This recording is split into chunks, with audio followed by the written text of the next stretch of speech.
Now it's live. All right. Nobody's here yet, but we're here. We there are. we go. All right. Let me make sure we're all set. I got a couple things to write with here. We are a couple places on Facebook. We're on YouTube. It's a Monday at noon Mountain Time, 1 o'clock. Are you home right now? Are you back in the Central Time Zone? Yep, I'm in Central Time Zone. I'm actually at home, like actually Cool. at home. Went to the office this morning, so yeah, at home. There you go. Cool. All right, we got a few people hopping on here. Guys, don't forget to introduce yourself. And as you know, if you've been here before, what's up, Matos? If you're on Facebook, you got to grant Facebook some sort of permission or some crap like that to be able for us to see your name on here. And those are privacy settings. Yeah, there's some crazy thing on there. It says it's always something, isn't it? Jared Shaw, what's up, brother? Good to see you. Thanks for the middle finger, as always. That's term and endearment here in the fight, man. That's you got to flip off Tom. And Chris Olson, what's up, man? Good to see you. We got a few people hopping on here. Do we have to do it each time? Yes, Stephanie, you have to do it each time. Apparently you did it because your name's here. Yes. Facebook user, what's up, fellas? You got to do that Facebook permissions thing if I'm going to see what your name is there. And my face looks incredibly red. You know why it looks red, Chance? Why? Because I just got back from my outside workout. A little windy? Hard. Yeah, well, it's cold. It's like freaking 20 and snowing and the wind. Like I walked, the first direction I walked was so that I would get the wind in my face over with. Yeah. And then on the way home, it shifted and it was in my face both ways. So that was cool. Well, I'll tell you what, I would rather I'd rather have your angle than mine. Because I feel like that 30 camera, I feel like this platform we're using is so zoomed in. I feel like I'm inside of the camera. So maybe I need to sit back a little further, but you look good. It gives you a little glow. It gives you a little Santa cheeks here going on. There you go. Yeah, it looks good. It's all good. Michael, what's up? Randy, is this the real Tom? Yeah. So some of you may or may not know, the hacker catfisher people are at it again with all my profiles. They're literally copying my exact Instagram profile and putting an underscore in the name so people think it's me, and he's like DMing people for Bitcoin or some shit now. I don't know. Oh, yeah, it's always Bitcoin. It's always crazy. But yes, Randy, this is the real Tom. Mike, what's up in wine country there? Matt, David. It's like cool. 2 first names. I always wondered what it would be like to have like 2 first names, like Bob Thomas. I don't know. Anyway, Kaio, Carson, good to see you guys. All right. So we're going to get digging in here in about another minute with our topico of conversation. That is Spanish for all of you that were wondering. Topico. Isn't that how you say topico or topic in Spanish? Anyone? Come on, help me out in the box. Nicholas, what's up? I'm not your guy to help you there. I know. I can count to 10. So can my 5-year-old. That's about it. Yeah, I know a few words. The Queen knows a little. She knows a working Spanish. That's good. She can get by. I speak louder when I don't know a language. Did you know that? It's like, do you? You like yell. Yeah. You slow it down. That doesn't help, by the way. No, it doesn't. Definitely doesn't. Mato says yes. Topico. Is that seriously it? I literally just made that up. You're fucking with me, man. That's a good joke. Ernesto, what's up? Charlie Rice is back. Good to see you, man. All right. Okay, so we're going to get digging in here because that's what we do. Let's do it. So let's see. We are live, right? Yeah, because people are on here and I'm talking to them and we're good. All right. So let's just do a little coaching lesson for everybody here. Real-time issues. So about 25 minutes before this, Chance, who I'll introduce here in a minute, he's our guest. He texts me and says, "Hey, is there like a link for this thing?" Actually, it was like 15 minutes before. It's Tama. It's not Topico. So somebody's fucking with me. All right, I don't know. And, I don't know what it is. Here, let's just do this. Hold on. How do you say topic in Spanish? I found 2 results in Spanish. If you mean subject matter of a discussion, you'd say tema. If you mean subject under consideration, asunto. All right, Tema. There you go. All right, thanks a lot, Tos. Anyway, lied to me. You lied to me. It's all good.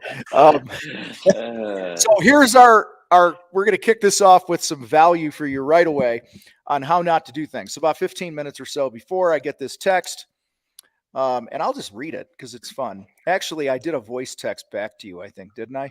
So I can't read that. But here it was. Do we have like a Zoom link or something generated for this? Says Chance at 11:46.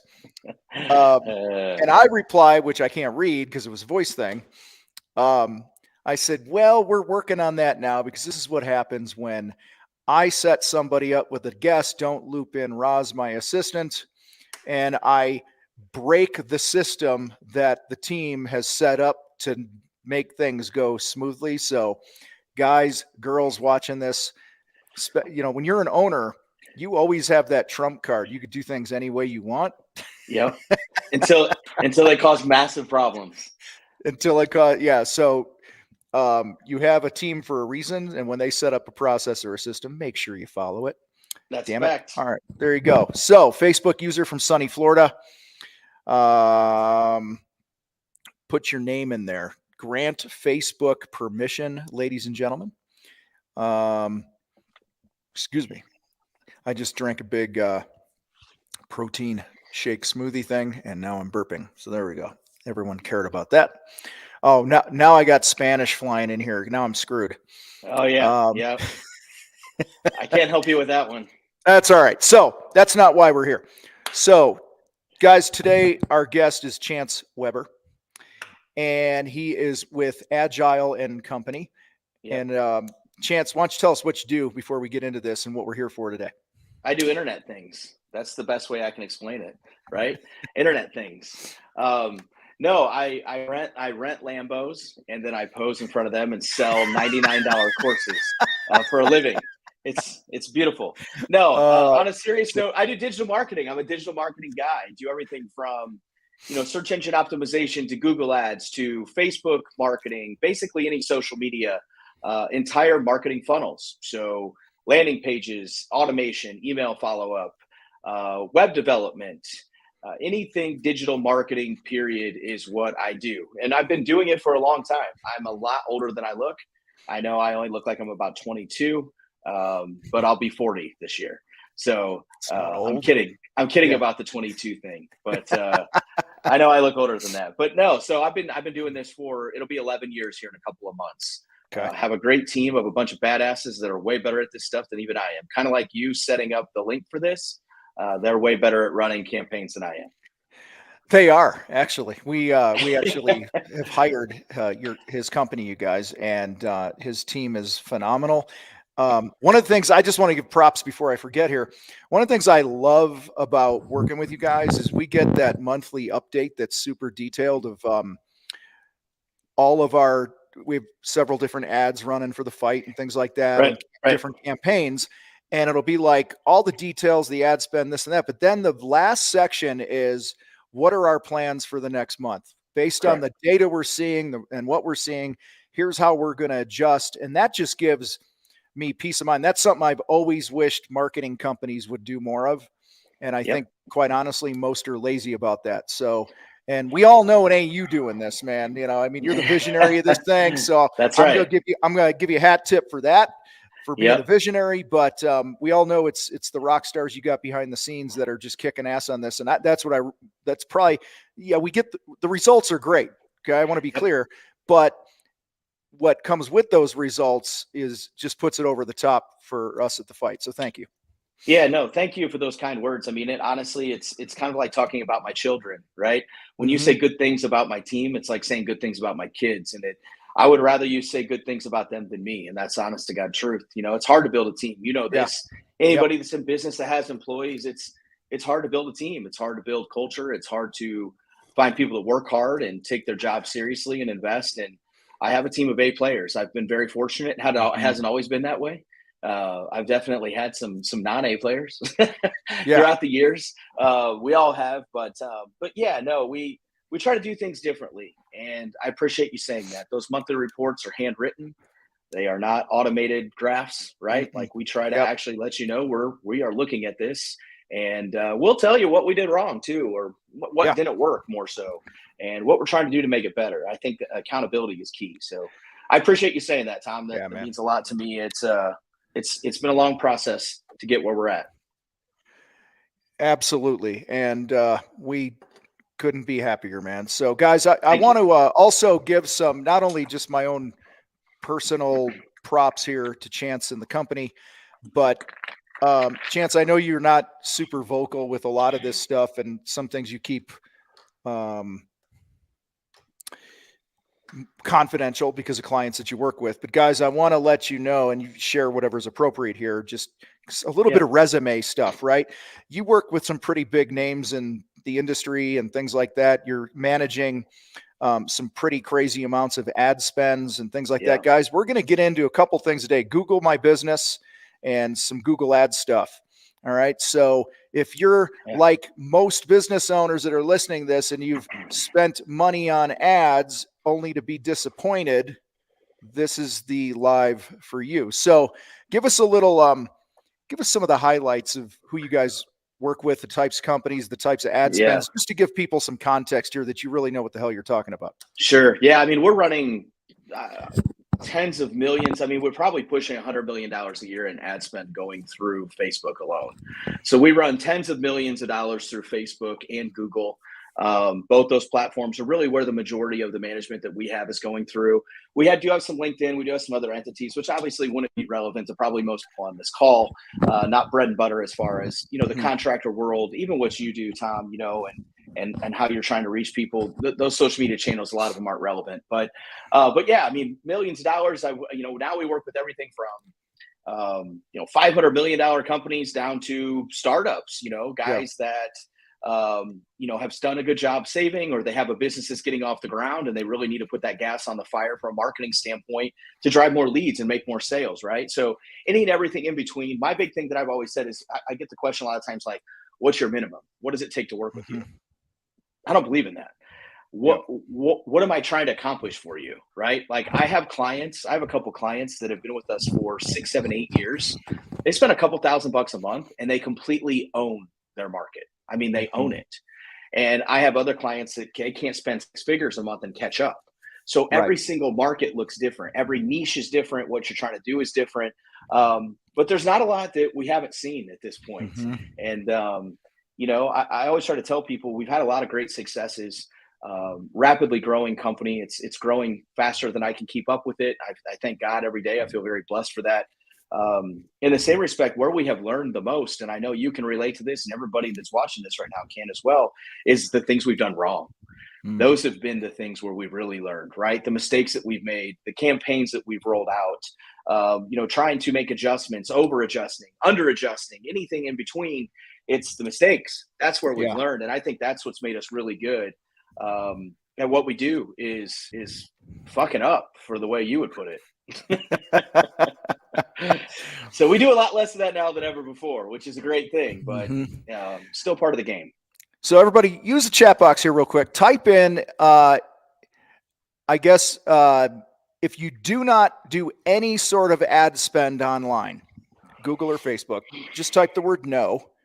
And if you do, just throw in, what you typically spend a month on your ad spend. So maybe like FB for Facebook dash $5,000, or Google dash whatever. Just give us kind of a little, because most of this, you guys, are going to be some Q&A. Okay, so the first 2 replies are no's, and guys, I was a no until last August, I think it was, when we ran an ad to promote our Mile High Profit Summit to get some more eyeballs on it, and then I then we hired you, and we only have a $5,000 a month ad spend with these guys. Okay. So I'm not spending hundreds of thousands of dollars a month or a year. Right. And so the ad world for my own business is pretty new because I've built the fight on the back of just creating great organic content. And I don't regret that. Now we're getting to a point where, so let me just go back in here. So we got some no's, we got $500 a month or so, with, Angie's List. We've got 400 Facebook, mostly no, Yelp 250, 500 Facebook and Google, 500 on Facebook, plus or minus 1 to 200. Startup here, I spent 160 euros a month for 2 months and got no calls. I haven't done it again until I gain more understanding on it. So we got people all over the place here. A lot of range there. Yeah. So let's start with this before we get into Google My Business, because I think we're going to spend the bulk of our time, at least with you, sharing about Google My Business, because I heard that's a pretty good thing. Yep.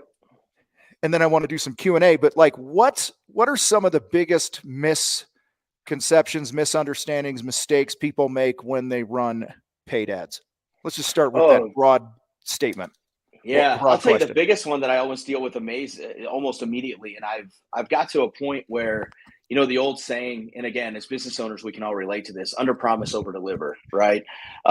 We live in a world where everything goes like this, right? Like these things right here, they get us answers in split seconds.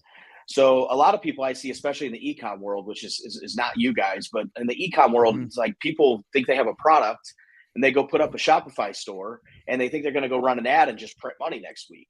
Yeah. And it's just not realistic. Running ads, search engine optimization, Google My Business, building that profile up, Facebook ads, they are a marathon, not a sprint. And that is the biggest misconception that people have is, I saw a couple of people here I spent this for a month, nothing happened. I spent this for 2 months, nothing happened. Well, I would tell you right now, you didn't try it long enough. I mean, then month one is always going to be the worst month that you ever have in running ads, because you've got to collect that data to build up your campaigns to understand what's working and what's not. You've got to pivot accordingly. So when you just go run something for 30 days, I would have told you never run it. I won't let people sign on with us and just run a campaign for a month. I won't let them. I would rather you just not do it at all, because that will be the worst month you ever have. And again, it all comes back to data and understanding what is working and what is not. So that's that's the biggest thing that I hear. People budget for like 30 days to go make money. And in your guys' world, man, it's even worse than that. So if I drive you a lead today, you still have to go out to the house, right? You still have to look at the job. You have to bid the job. They have to accept the bid. And then you start to make money, right? Well, what's that look like? What's that timeline look like? And it's a process. So this is not a fast thing. And it depends where they're at in the sales process too, right? Because they might just be doing research for a kitchen remodel 2 years from now when their last kid gets out of college and they got some money for it. And they're just trying to budget and plan and save and this and that. And maybe they're creating ads to get these leads. Sure. And so, there's a long game here. Not to say that a lot of people don't get some quicker results and things like that. Sure.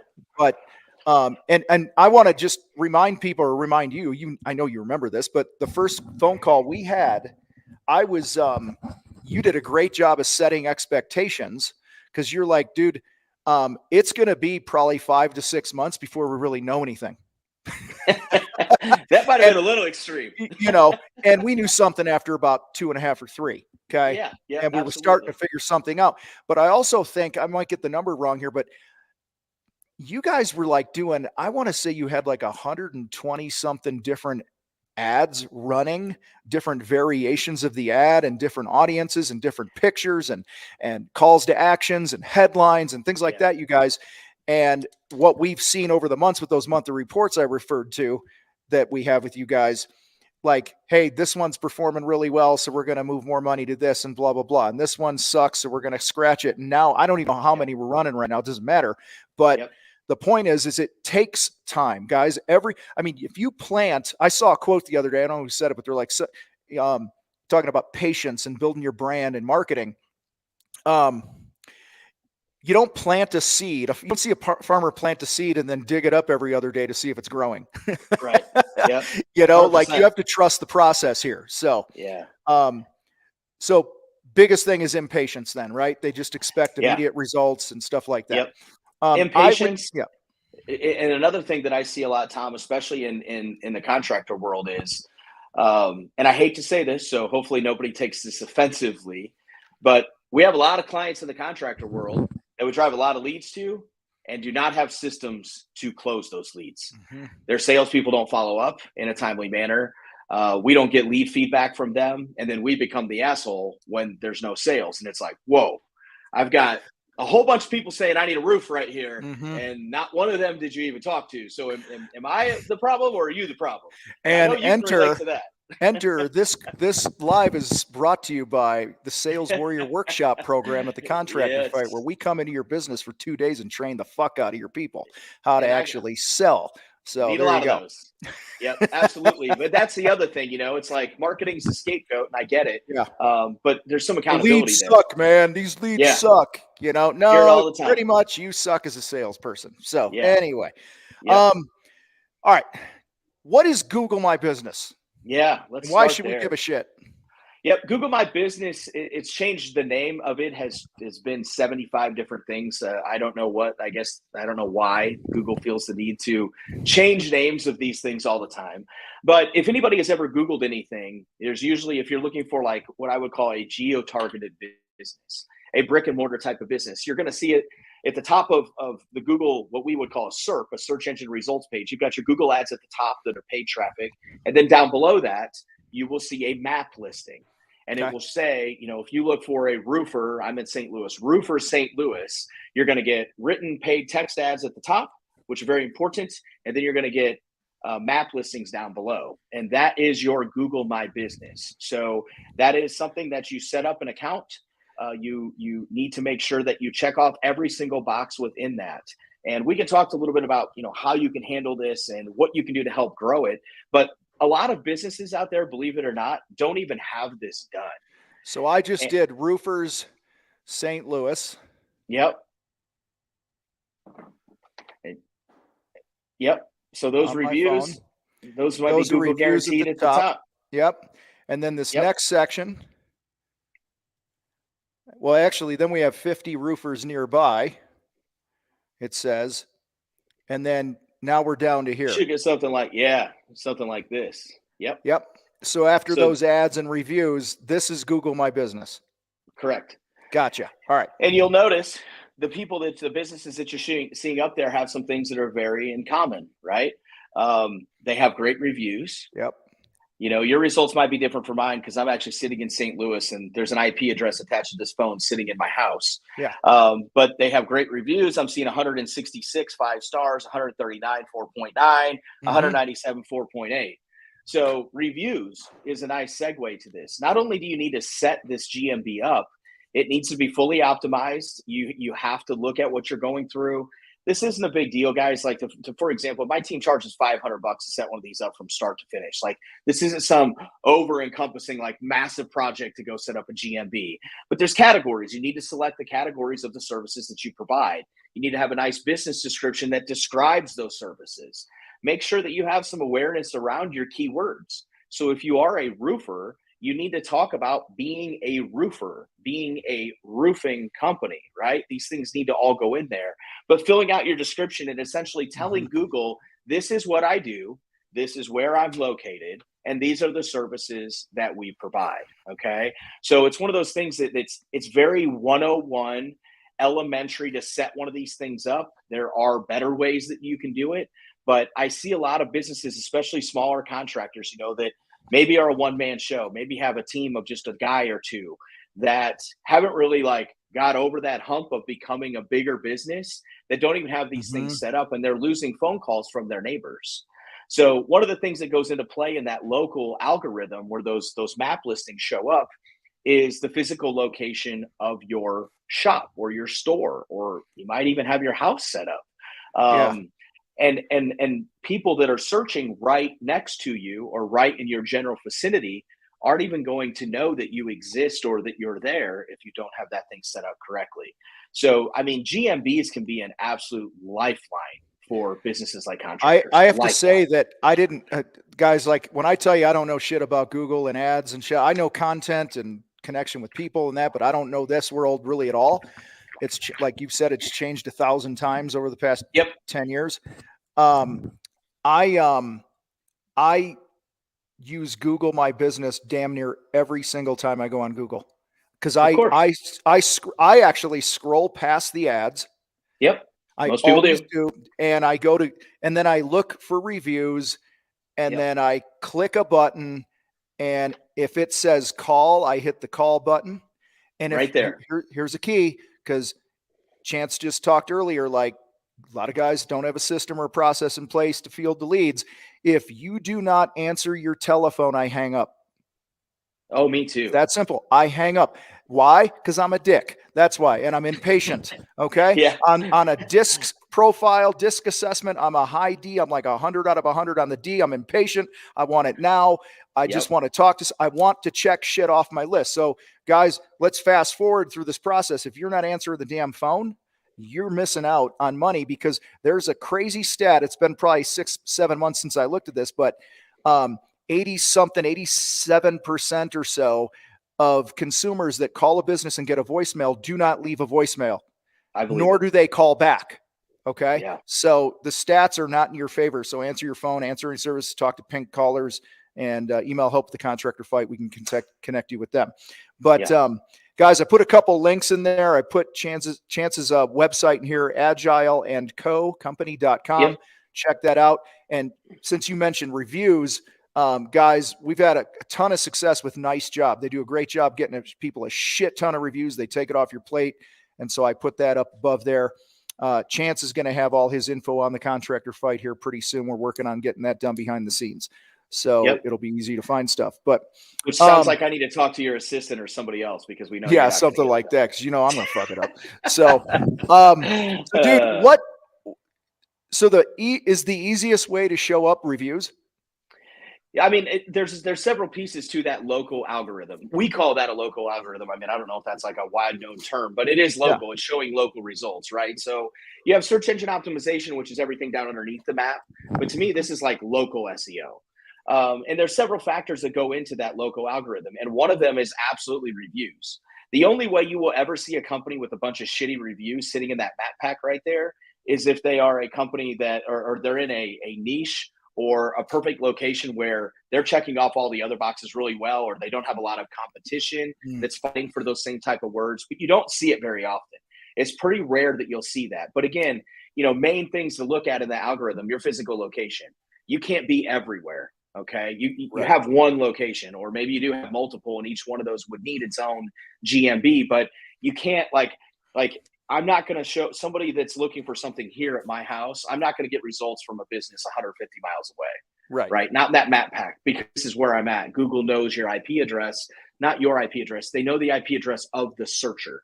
So that's always going to be a factor. So you can't control and cover all ground everywhere. Reviews is absolutely a piece of that. Again, you never see companies sitting up there with a bunch of shitty reviews. So review campaign should be great. This is something we help a lot of clients with, but guys, you don't need to have an agency to do this. Ask for them. Yeah. Ask for them after the job is done. When they're happy. They're happy. Yes. It's that simple. Like people try to send out emails and bulk emails, and you can do that. They can work, and that's all fine.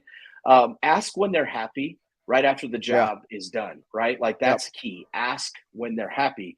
But that is a system, that is something that, would fall right into the lap of what you guys do in the fight, and just helping people understand, look, you don't need some major email marketing, automation, all kinds of fancy tools. Just ask. Grassroots efforts, boots on the ground, right? Just ask. And have a little card with a printout that tells them how to do it. Go here, click on this, write the damn review, hit submit. It's not a big deal or process for people. So, building those is absolutely enormous. So that's a big piece of that local algorithm as well. And then there's a whole lot of other technical stuff that we're not going to dig into on this call, because these guys are probably going to start signing off. I'll bore them to death when I start talking about backlinks and anchor text ratio and all kinds of other stuff. Yeah, guys, you don't need to know that shit. You just need to know it needs to be done, and you hire the right people to do it. Get the fuck out of the way and go do what you're good at. So, all right, couple questions here, guys. Post them if you got them. Agui829 on YouTube. What if a business does not have a physical office address, like their home, right? If I run my painting business out of my house, can they post a mailing address on GMB? Or I was just going to ask, what you suggest. Yeah, it's a tough one. Okay. Yeah. It's a tough one. So you can try. Google might not let you. They might see that you have a house sitting there and that it's a home, which I personally think is bullshit, because a lot of people can run a business out of a home. It doesn't mean you're not legit or not real, but you do have to understand. Yeah, you have to understand that, from the outside looking in, it's not just about you working out of your home, but also from the outside looking in, like, if somebody sees that's a consumer, they might not think that you are a legit business, and that might push them back as well. But yes, you can try to do it. If you don't have a physical location at all, there's nothing you can do. So part of the system of processing a GMB is Google will send a postcard in the mail to that address with a verification code on it. So you can manipulate it, guys. I'm telling this one. Hopefully nobody from Google is watching me. They love to penalize people. You can manipulate it. So let's say Tom is in a big office building there, and he's got a second door right down the hallway. That's Suite A. Okay. You could make your office out of Suite A and have a card sent there and try to manipulate it that way. You just want to be careful that you don't go set up a bunch of locations. So people have tried to game this for a while now, and all of a sudden it's like a roofing company has 73 locations in one metropolitan area. It's like, no. But they were showing up in the map pack every single time anybody searched anywhere. Well, Google's way ahead of those games now. I mean, you can't do that anymore. You can't manipulate it. Just do what you can. So, it's one of those things that if you don't have a physical location, there's nothing that you can really do. You have to verify an area. If you work out of your home, I would tell you to try to do it and just beef up your profile, just like you would everything we talked about. Get reviews, get everything that you possibly can. And then maybe at some point you do have an office, and you add it at that time. You update the address, which you can absolutely do at any time as well. Awesome. So, looks like Jose Rodriguez. Yeah. Does the website that Google provides work well for optimization? We are using it and we're getting a lot of organic traffic. Well, then apparently it works. Yeah. So I don't know how to answer that, but maybe you have a different take. It's working. Well, I'll just tell you, a website platform is a website platform. So WordPress is the most popular in the world. There's HubSpot. There's Google websites. GoDaddy has websites, excuse me. I mean, there's all these platforms you can build a website in. I mean, some are absolutely more advantageous than others. But to answer the question that somebody else might be asking of, if I have a Google website, am I going to show up better or get more results? Absolutely not. So it's not like a win or a loss. I would just say, Jose, you're obviously got something working, man. If you're getting sales out of it, like if it's not broke, don't fix it. Keep it what it is and try to build up what you have further. So it's not like if you have one of the Google websites, they're ranking you higher. No, hell no. Nope. Speaking of, James asked, what's the fastest way for new businesses to rank higher? So this is a great question.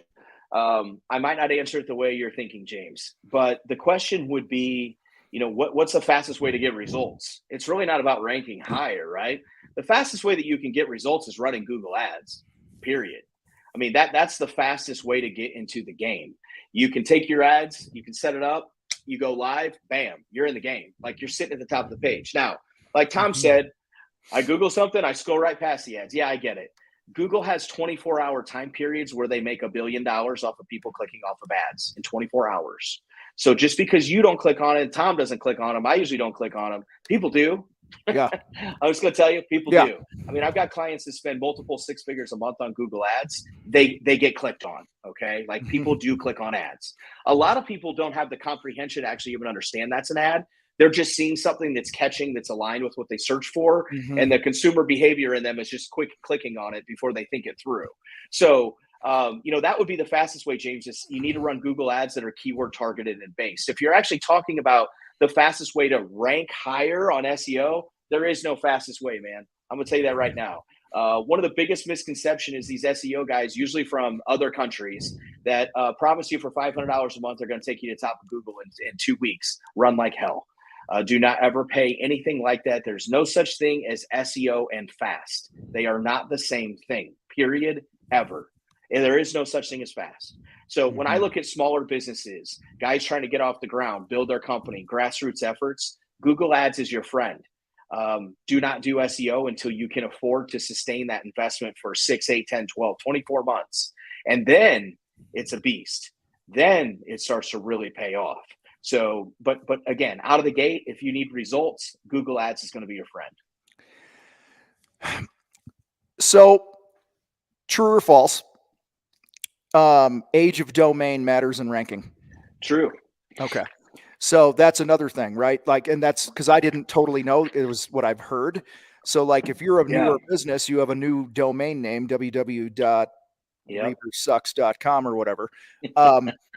That's going to take longer to show up. Now, one of the things that can accelerate that, obviously, is, well, you could drive traffic by running ads, right? To your website. That doesn't mean you're going to show up in search. It just means your ads can show up. But one of the things I've hung my hat on through the years is just create relevant content that's applicable to people. You know, it's pricing posts. It's all the things in Marcus Sheridan's They Ask You Answer, guys. I've promoted the book for fucking years now. All right. Yeah. That's what we've done in the fight since I've started in every business I've ever run. That is our number one strategy to market the business. It's create content. So that will help you just, and again, true or false, I'm just my understanding here. And then I want to change gears to Facebook here. Is when Google to me is like a dating site. They're looking for a good match for you. So the more consistently you're posting shit that's relevant to what people are searching for, they're more likely to match you. Yes. As an option. 100%. Yes. So, and you could say the exact same thing about the GMB, kind of taking a couple steps back to that. Posting in that GMB account weekly, showing photos of your project that you just completed, right? Like putting information up in there. Same thing for blog posting and putting the content on the website. You're 110% correct. There's a lot more technicalities to it. SEO is more complicated than it's ever been, depending on what you want to believe. There's hundreds of ranking factors, according to Google. I believe I have my own personal thoughts and beliefs, but here's the fact of the matter, guys, with SEO at the end of the day. Google makes $0 off of it. Zero. They print billions of dollars off of ads. They want SEO to be complicated because they don't make any money on it. Yeah. That's just the fact of the matter. It's a business. If I own Google, I'd do the same damn thing.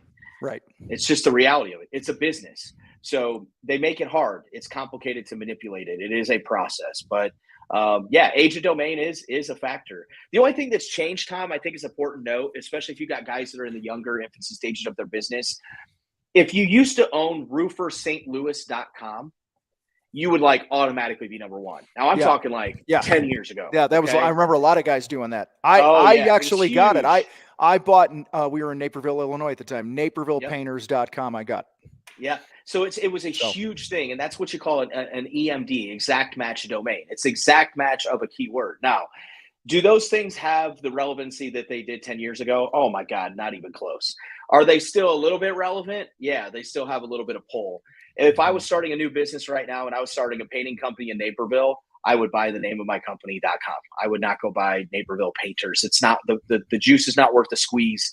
Old school, way outdated SEO tactic, not relevant anymore.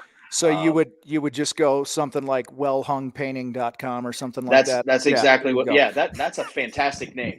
But that's what I would buy. Yeah, I'd buy Wellhung Painting. I would not. I'm just trying to see if everybody's awake here. The chat box is quiet today, so every now and then I got to stir the pot. All right, I want to. We're coming up. We got 15 or so minutes left. Guys, if you have questions, post them. I want to rapid fire a couple here. Yes or no? Do you work with retail to drive traffic to their stores? Oh yeah. Yes. A lot. Okay. Yep. Okay. Any differentiation tips or strategy when setting ad targets? Vision is to grow and scale in HVAC. And this is from Dimitri. What was the first part of it again? I'm not seeing this one. Differentiate at 12:33 p.m. Or whatever your time says. Any tips or strategy when setting ad targets? So, look, guys, this is all a moving part. I mean, that's why I have a business, just to be candid with you. I'm not saying you can't do it on your own. I'm not saying don't do it on your own. By all means, I mean, if you can find a way to do it and save paying an agency fees, then do it. I mean, it's a lot more complicated than people think. I just dealt with a guy last week that thought he had the whole world figured out until my team got a hold of the Google Ads account. I was like, oh my God, like you've literally wasted tens of thousands of dollars on clicks that you shouldn't have. So, but like, no, I don't have any like off the cuff advice to say, this is what you should do or shouldn't do, or how you should target or what you shouldn't target. I don't know. I mean, that's part of managing a Google Ads account, is running it and getting that data and pivoting accordingly. That's why when we talk about being impatient, the first month sucks. Like, I'm not saying it's going to be dead awful. You can't make any money and 0 leads. I'm just saying, like, we have to learn that first. And if you don't have any history, that's going to be part of the process. Like, there is learning, and you have to pay to get that data. And it's frustrating. I get it. I have to do it for myself, my own business. Like, it's frustrating. I get it, but it is part of the process. Awesome. I want to change gears here and talk Facebook for a couple minutes, because I know most contractors, and I don't deep dive onto this. I don't study it. So from a casual observation in my groups, I'll just leave it at that. The people that are having the most success on Facebook are not having it with ads. They're having it by jumping in like different groups and going, hey, we do shit. Here's a link to our site if you want to learn more about our company, and getting people to refer them in groups and things like that. Now that's good. Okay. That's good. Now guys, listen, there's a lot of these things that are really good, but it depending on your strategy and your goals for your business. Like, if you want to stay a small business under $2 million in the trades and just kind of have a lifestyle, a nice lifestyle business that you're still at the center of and things like that, then by all means keep doing that. That's great. Word of mouth is great. And these little groups are awesome. But if you want to scale, guys, you have to you got to invest. Okay. I'm telling you right now, you have to be a content machine, and you're going to invest. You're going to invest with ads. You're going to invest with a full-time videographer and content department at some point in today's day and age and shit like that. Yep. So that's who I kind of want to address here, is the person who really wants to scale their business and they're not having a success on YouTube, or Facebook. Facebook. Yeah. Well, first thing, I want to take a quick step back, if you don't mind. Yeah. So let's talk about intent-driven marketing versus audience-based marketing. When we talk about Google, there is an intent. A storm went through last night. My roof got smashed. I have a problem. I'm looking for a solution. My kitchen is outdated. My wife is bitching every night. I need a new kitchen. I have a problem. I'm looking for a kitchen remodeler. That's a solution. I have some cabinets in my kitchen. The countertops are okay. I want new cabinets. I have a problem. That is a solution. So you can look at any type of contractor, period. That is a service, right? There is a problem, and they are the solution. So when you think about that, when somebody's looking for them, that is intent driven. I go to Google and I look for a kitchen remodeler. That is intent driven, problem solution. Okay. All those, GMBs and SEO and Google ads and the map pack and all that all falls underneath the intent bucket. Okay. When you shift to Facebook marketing, there is no way for you to go run a Facebook ad and say, go find the guy that's looking for a kitchen remodel. Right. How does Facebook know that? Right. So there are characteristics that you can try to align with people to try to get people might be in certain places, and you look at interest, but you're targeting an audience. It's similar to a modern age billboard. Yeah. So you can go put up a billboard on the side of the highway. 1 million people can drive past it. You're just trying to get the 100 that are interested, right? And catching them at the time that they're looking for you and putting that brand in front of them. Facebook's the same thing, but you can really hone in on the audiences a little bit more. So for example, like income from a demographic standpoint, if you're a luxury home builder, you don't need to go target, low income people. They can never afford your home. So I think that, you have to understand there's intent driven marketing, which is Google, actionable problem solution. And then there's audience-based marketing, which is where Facebook comes into play, where I'm trying to find an audience of people and hopefully pull them. It also is the cheapest way possible for you to grow the brand of your business. Nothing is cheaper per impression or view is the common way we can explain that. For somebody to actually see your brand, there's nothing cheaper in the world than an impression on Facebook. Nothing. Not TV, not billboards, not magazines, not door hangers. There's nothing. for somebody to view the name of your company. There's nothing cheaper than Facebook. So when you look at Facebook and you talk about these guys killing it in local groups and things like that, well, hell yeah. Why? Because you're getting referrals. I mean, you're essentially using that group to your advantage to get referrals. But there is a difference, like you said, from going to a couple $1 million company to an 8-figure company and trying to literally grow a brand. At that point, you've got to step your game up, right? And if you want to be a bigger company, you're going to have to run these branding type of tactics on a tool like Facebook. I will always say Facebook is tier 2. I would never tell a client of mine to invest in Facebook ads, to be clear, Facebook ads over Google ads. Because if somebody is looking for a kitchen remodeler, that is the hottest lead you could ever get, ever. If that's what you do, that is the hottest lead you because could ever that's get. their intent. That's their intent. Like again, from a casual opinion here, somebody's scrolling through Facebook. They're not there looking for having their kitchen cabinets repainted or refaced, but they're going to see something and they go, oh, I wonder what that costs. And they're going to click the button and they're going to be curious. And to me, the chances of them being a tire kicker are greater than somebody who's going to Google for the intent of it. However, I think it helps build the overall brand, especially if you can dial in your service area. And I think, complementing it with, this is what we did. I'll just share what we did. We would do direct mail to certain neighborhoods. We would try to have our Facebook ads kind of hit as a contractor, not with the fight. Doing direct mail. I actually had 2 or 3 billboards in the town. And so they were getting hit from all these different angles. So I was like, let's put like 35 pounds of Tom in a fucking 5-pound bag. Like that was what I was trying to do. Right. And so to be the most visible. So that's smart. That's a smart way to go about it. I mean, that there's nothing wrong with that at all. And combining old school traditional marketing, like people say, door knocking's dead. I'm sure there's a lot of guys in this group that tell you door knocking is not dead. I mean, there are companies that kill it door knocking. I mean, nothing is dead. We've just got time out. Those of you, this is not going to work for you. You're not roofers and you're not solar people. Those are the 2 biggest industries I see. I don't mean to cut you off. I hope you have a different example. I hired a team of canvassers. I had 7 college football players from a local university that I hired to canvas for me 3 times a week. And we did that for 1 year. 3 times a week for a year. And I sold 10 grand worth of paint jobs. That's it. Yeah. Not good. Okay. So it was not good. I think it depends on your business model and what you're selling, because 100%. A solar, a roofer, they just had a storm come through. They're the storm chasers, and so I just want to be clear here, guys. Don't sit here and now I knock the doors and I hang shit on doors on the job that I'm doing, 10 homes around it, or to do proximity mailers and shit. But I just want to be clear here that I have personally not seen much success unless they're roofers, and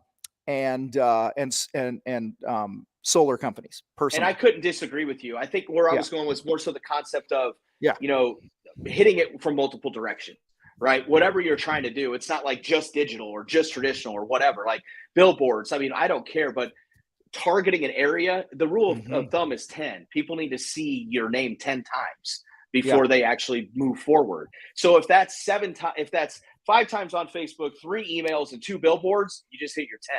There you go. It doesn't have to just be in one place. So it's about coupling those efforts.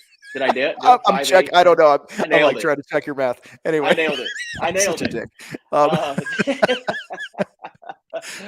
No, but you get my point. Yep. Ofer asks, how's Angie's List, Thumbtack, Build Zoom? Do you have any recommendations about these? Let me start. They should not be the center of your marketing universe. I am never a fan of third-party sites being in charge of my lead flow. All right. Home Advisor's going through the ringer again right now. Okay. With the FTC, whatever it's called, Federal Trade Commission. Yeah.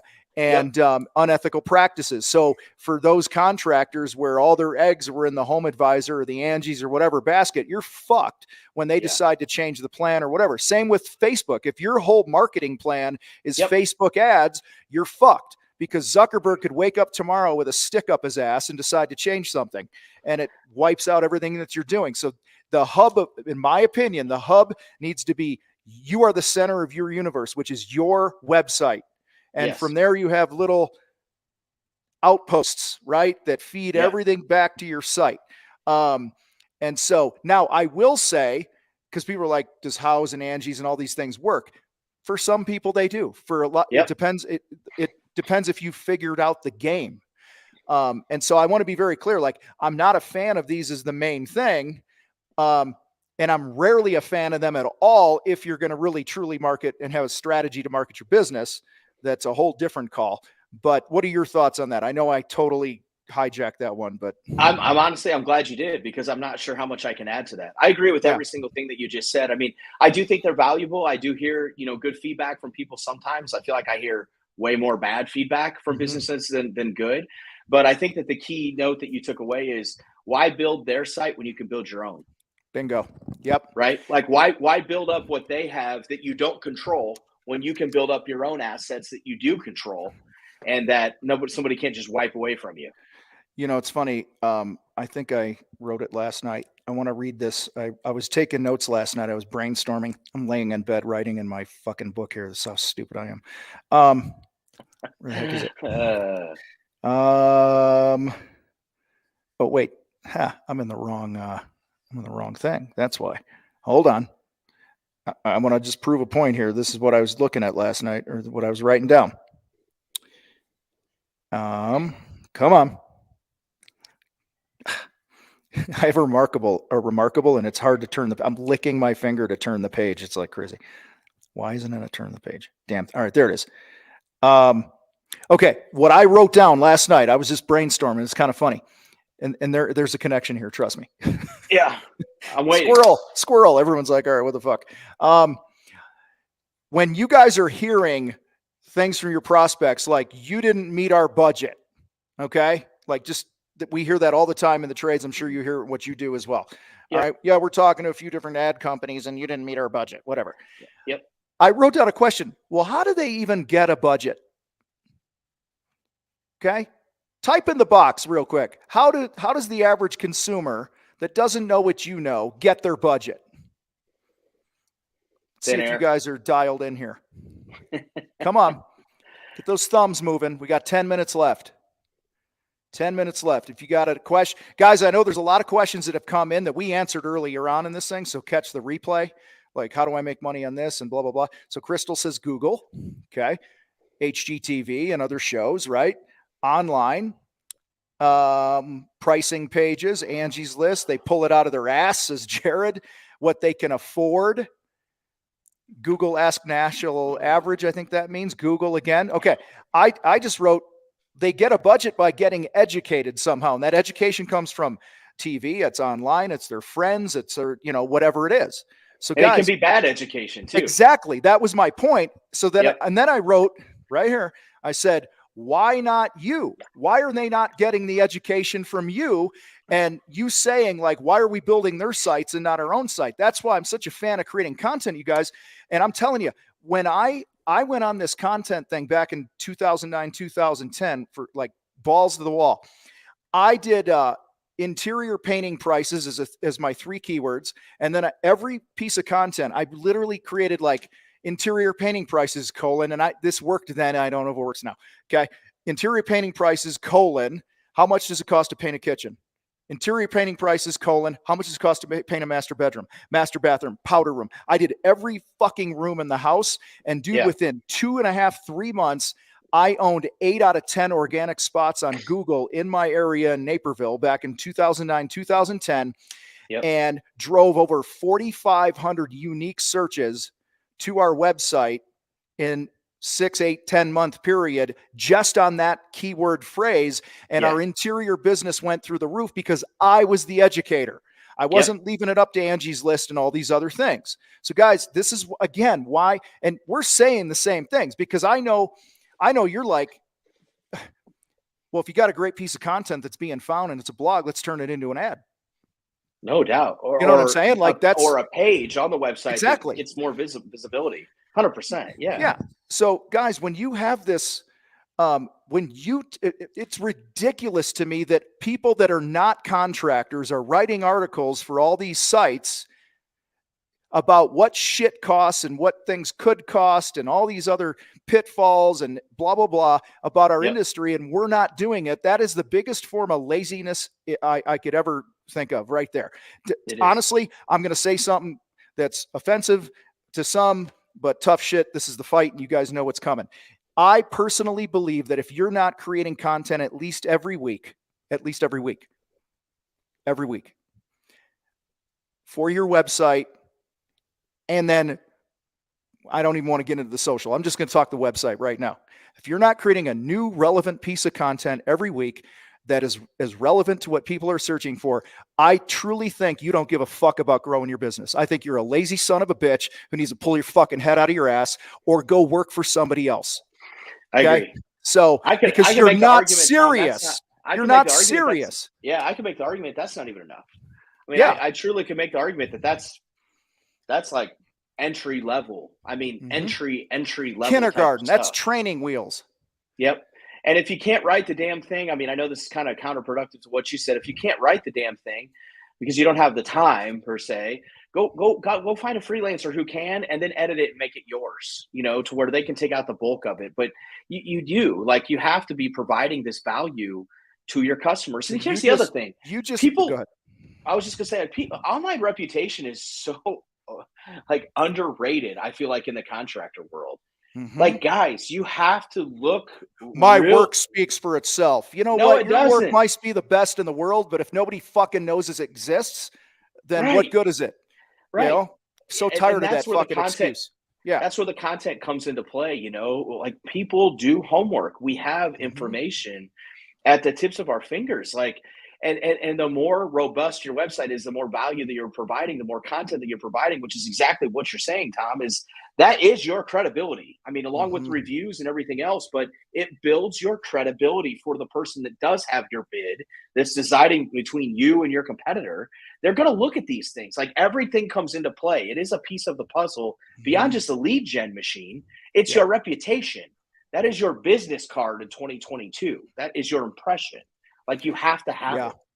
Well, the whole thing about I don't have time is, guys, we waste a lot of time. Okay? Every single one of us wastes a lot of time, and we're not maximizing our work time. All right? And I get it. I acknowledge that all of us we have many, many things that we need to do on a daily or weekly basis.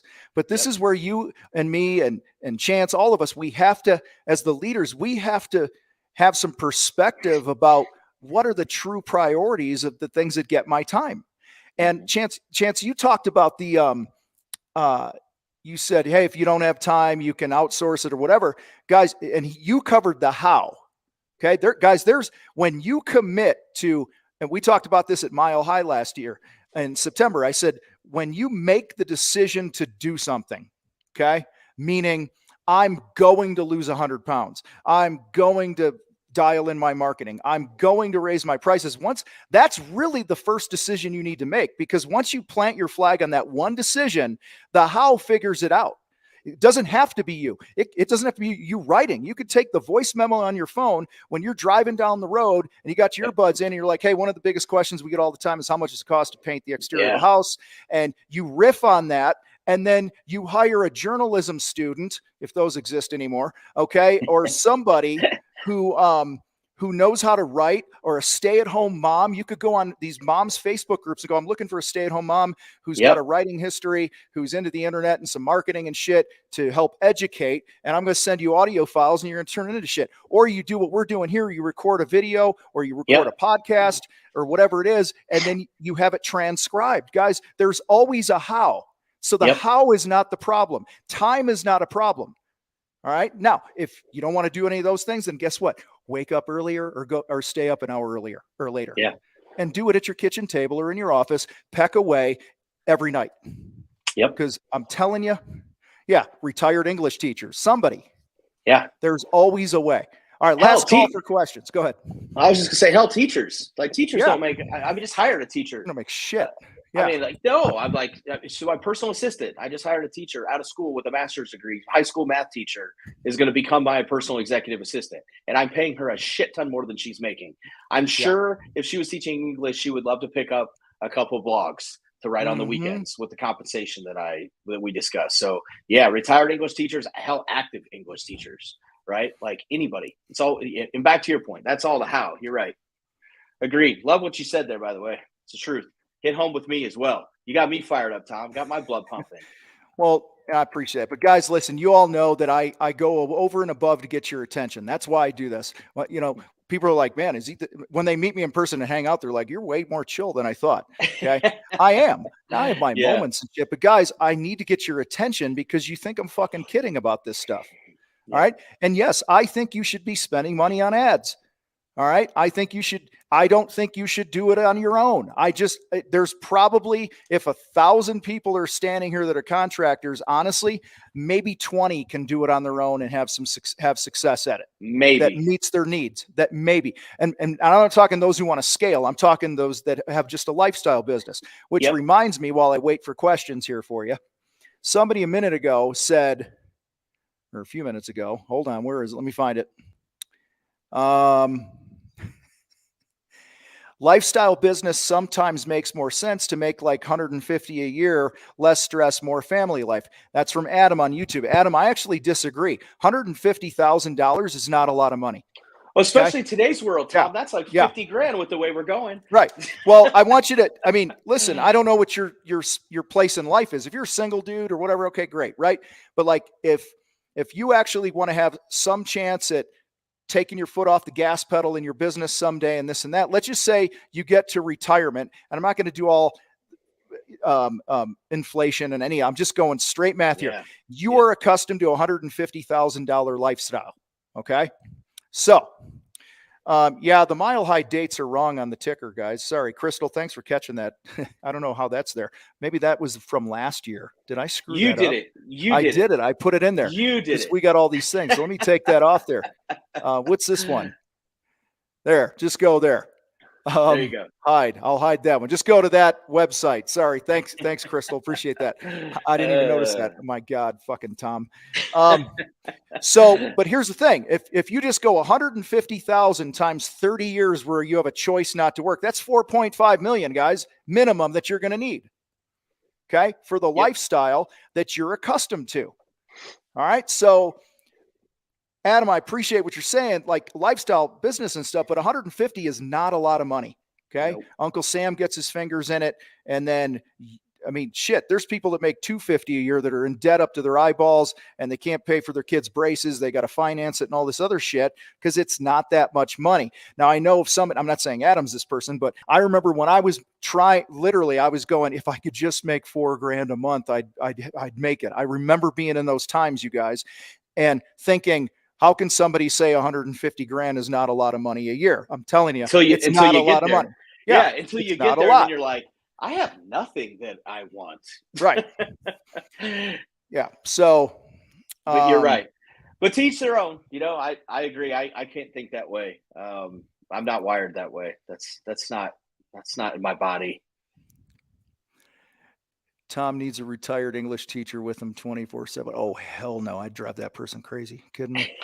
All right. Shit. Last call. Verbal last call. I just did the typed one.